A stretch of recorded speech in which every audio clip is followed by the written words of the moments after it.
ஸ்ரீமதே ராமானுஜாய நமஹ. அனைவருக்கும் இனிய காலை வணக்கம். நாமும் ஆண்டாள் நாச்சியார் எழுதின நாச்சியார் திருமொழி அப்படின்ற பிரபந்தத்தை தான் பார்த்துட்டு இருக்கோம். அதில் 9ஆம் திருமொழி 5ஆம் பாடல்ல நாம் இன்னைக்கு இருக்கோம். இந்த 9ஆம் திருமொழி முழுக்கவே வந்துட்டு ஆண்டாள் நாச்சியார் கண்ணனை பிரிந்த பிரிவாற்றாமை தன்னை எப்படிலாம் கொல்லுது அப்படின்றத தான் வந்து விவரிச்சுட்டு இருக்காங்க. அதுவும் திருமாலிருஞ்சோலை மலை அப்படின்னு சொல்லக்கூடிய அந்த அழகர் கோவில் மலையில இருக்கிற இயற்கை பொருள்கள் அதெல்லாம் பார்க்குறப்போ கண்ணனுடைய நினைவு இன்னும் இன்னும் அவங்களுக்கு அதிகமாகி அவங்களுடைய பிரிவாற்றாமை அதிகமாகுது அப்படின்றத வந்து காட்டி கொடுத்துட்ருக்காங்க. அதில் இன்னைக்கு வந்து நாம 5ஆம் பாடல்ல நாம் வந்துட்டு இருக்கிறோம். ஸோ அப்போ வாங்க பாடலை பார்க்கலாம். துங்க மலர்பொழில் சூழ் திருமாலிருஞ்சோலை நின்ற செங்கண் கருமுகிலின் திருவுரு போல் மலர்மேல் தொங்கிய வண்டு இனங்காள் தொகு பூஞ்சுனைக்காள் சுனையில் தங்கு செந்தாமரைக்காள் எனக்கு ஓசரன் சாற்றுமினே அப்படின்றது தான் வந்து பாடல். போன பாடல்லையும் வந்துட்டு சில பூக்கள் எல்லாம் சொல்லி உங்களுடைய நிறமானது கண்ணனுடைய திருமேனி நிறத்தை ஒத்து இருக்கிறதுனால அவன் அந்த நினைவு வந்து எனக்கு அதிகமாகுது. இந்த மாதிரி நீங்க எனக்கு சப்போர்ட் பண்ணி அவனை கூட்டிட்டு வராம அவன் என்னை கொல்வதை போலயே நீங்களும் வந்து என்ன அவன் நிறத்தை காட்டி கொல்றீங்க அப்படின்னு சொல்லிட்டு சொன்னாங்க. ஒரு 5 பொருள்கள சொல்லி, "நீங்கலாம் பஞ்சமகா பாதகங்கள் போல என் நெஞ்ச ரொம்ப நலிவடையச் செய்றீங்க" அப்படின்னு வந்து சொன்னாங்க. ஸோ இந்த பாடல்ல என்ன சொல்றாங்க அப்படின்னா, இந்த பாடல்ல ஒரு 3 பொருள்கள காட்டி, அந்த பொருள்கள் கிட்ட என்ன பிரார்த்தனை வைக்கிறாங்க அப்படின்னா, "நான் வந்து கண்ணன அடையணும். அதற்கு ஏதாவது ஒரு வழிய நீங்க தான் சொல்லணும்" அப்படின்னு சொல்லி, அந்த இயற்கை பொருள்கள் கிட்ட வந்து சொல்றாங்க.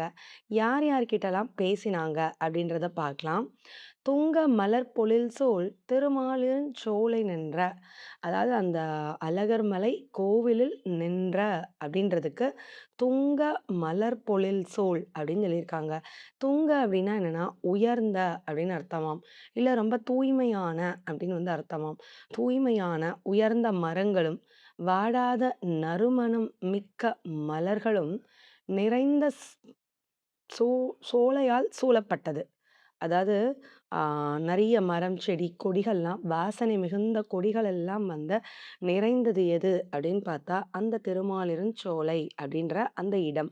ஸோ அந்த இடமே வந்து ரொம்ப இயற்கை சூழ்நிலையா ரொம்ப ரம்மியமானதா இருக்கு. செங்கண் கருமுகிலின் திருவுரு போல் மலர்மேல் தொங்கிய வண்டு இனங்காள். அதாவது செங்கண் கருமுகில் அப்படின்னு இங்க யார குறிப்பிடுறாங்கன்னா, பகவான தான் வந்து குறிப்பிடுறாங்க. சிவந்த தாமரைப்பூ போன்ற கண்களையும், அழகிய கருத்த மேகத்தைப் போல திருமேனியவும் உடையவனான எம்பெருமான் போலே நிறம் கொண்ட வண்டு இனங்காள் அப்படின்றாங்க. வண்டுகள் வந்து பகவான் போல கருத்த திருமேனி ஒத்ததா வந்து இருக்குது. ஸோ அப்போ இந்த வண்டு எங்க இருக்கு அப்படின்னு பார்த்தா, அழகிய நறுமணம், வாசம் மிகுந்த பூக்கள் பூத்து குலுங்குகின்ற சோலையிலே பகவானுடைய திருமேனி நிறத்த ஒத்ததா இந்த வண்டுகள் வந்து இருக்குது. அந்த வண்டுகள் கிட்ட தான் வந்து பேசுறாங்க. தொகு பூஞ்சுனைக்காள் சுனையில் தங்கு செந்தாமரைக்காள்.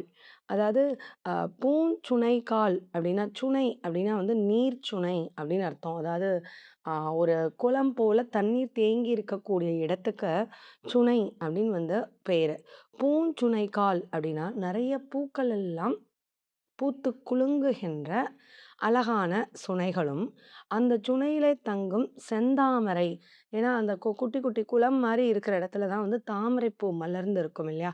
ஸோ அந்த மாதிரி அந்த சுனைனா நீர் நிறைந்த தடாகங்களும், அந்த தடாகத்தில் இருக்கக்கூடிய அந்த தாமரை மலர்களும் அப்படின்னு சொல்லிட்டு, இப்ப இந்த 3 பொருள் கிட்ட தான் வந்து பேசுறாங்க. ஃபர்ஸ்ட் வந்து என்ன அப்படின்னா, வண்டு. வண்டு கூட்டங்கள் கிட்டயும், அழகான சுனைகள் கிட்டயும், சுனைகளுக்குள்ள இருக்கக்கூடிய தாமரை மலர்கள் கிட்டயும் தான் வந்துட்டு தன்னுடைய வருத்தத்த இந்த பாடல்ல வந்து ஷேர் பண்றாங்க.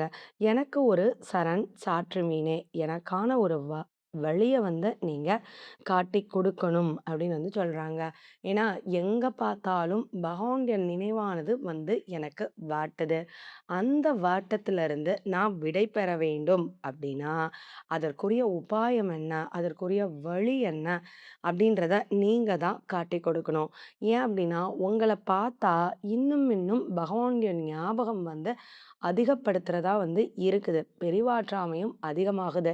நான் இதுல இருந்து தப்பிக்கிறதுக்கு நான் என்ன செய்யணும்? அப்படின்றத நீங்க தான் வந்து எனக்கு காட்டிக் கொடுக்க வேண்டும் அப்படின்னு வந்து இந்த 3 பொருள்கள் கிட்ட பிரார்த்தனை வைக்கிறதா தான் இந்த பாடல் வந்து அமைஞ்சிருக்கு. ஸோ, அப்போ இ இந்த 5ஆம் திருமொழி முழுக்கவே அந்த அழகர் மலையில இருக்கக்கூடிய இயற்கை பொருள்கள், அதாவது வண்டுகள், பறவைகள், ஆ அதுக்கப்புறம் வந்துட்டு மலர்கள், கனிகள் இவைகள் கிட்ட தான் வந்து ஆண்டாள் வந்து டிஸ்கஸ் பண்ணிட்டுருக்காங்க. ஸோ, இன்னைக்கு ஒரு 3 பொருள் கிட்ட வந்து டிஸ்கஸ் பண்ணாங்க. இன்னும் மேல என்னலாம் ஆண்டாள் வந்து சொல்லப் போறாங்க அப்படின்றத பொறுத்திருந்து பார்ப்போம். இப்போ இந்த பாடல பாடிடலாம். "துங்க மலர்ப்பொழில் சூழ் திருமாலிருஞ்சோலை நின்ற செங்கண் கருமுகிலின் திருவுரு போல் மலர்மேல் தொங்கிய வண்டினங்காள் தொகு பூஞ்சுனைக்காள் சுனையில் தங்கு செந்தாமரைக்காள் எனக்கு ஓர் சரண் சாற்றுமினே." ஆழ்வார் எம்பெருமானார் ஜீவ திருவடிகளே சரணம். பெரிய ஜீவ திருவடிகளே சரணம். ஸ்ரீமதே ராமானுஜாய நமக. நன்றி.